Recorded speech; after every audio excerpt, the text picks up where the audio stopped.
সে হতে পারে কালো, বাট তার মনটা অনেক ভালো, সিরিয়াসলি। আর রিয়ামণি, সে হচ্ছে কমপ্লিট প্যাকেজ আমার জন্য।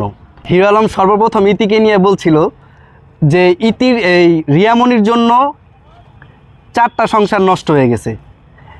এখন আবার সে আবার রিপিট করতেছে আমার জন্য 3টা সংসার নষ্ট হয়ে গেছে। এখন তার মুখের কথা সে যদি বলে যে এই জায়গাটা আমার, এই জমিটা আমার, তাইলে তো হবে না। আপনার প্রুফ দেন, প্রুফ দিয়ে কথা বলেন। যদি প্রুফ না দিতে পারেন তাহলে ওটা ফেক, মিথ্যা। হিরো আলম বলেছিল রিয়ামণিকে আপনি নিয়ে গেছেন, আপনার কারণে 3টা সংসার ভেঙে গেছে। কার কারণে?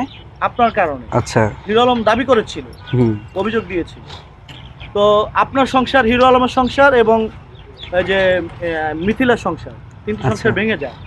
আপনি হিরো আলমের বউকে নিয়ে গেছেন, হিরো আলম আপনার বউকে নিয়ে গেছে। আচ্ছা, এখন নিশিকে পাশে রেখে আপনি একটু বলবেন আপনারা কি বউ এক্সচেঞ্জ করেন কিনা? হিরো আলম সর্বপ্রথম ইতি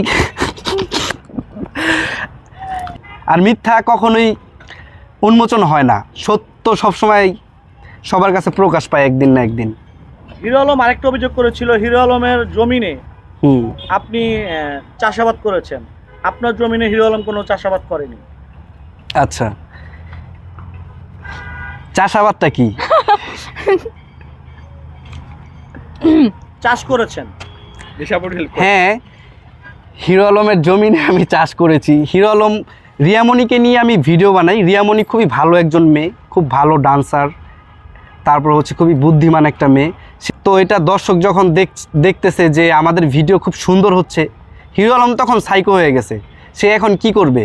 সে নিজেই বিপদে পড়ে গেছে আমাদের পিছে লাগার পরে।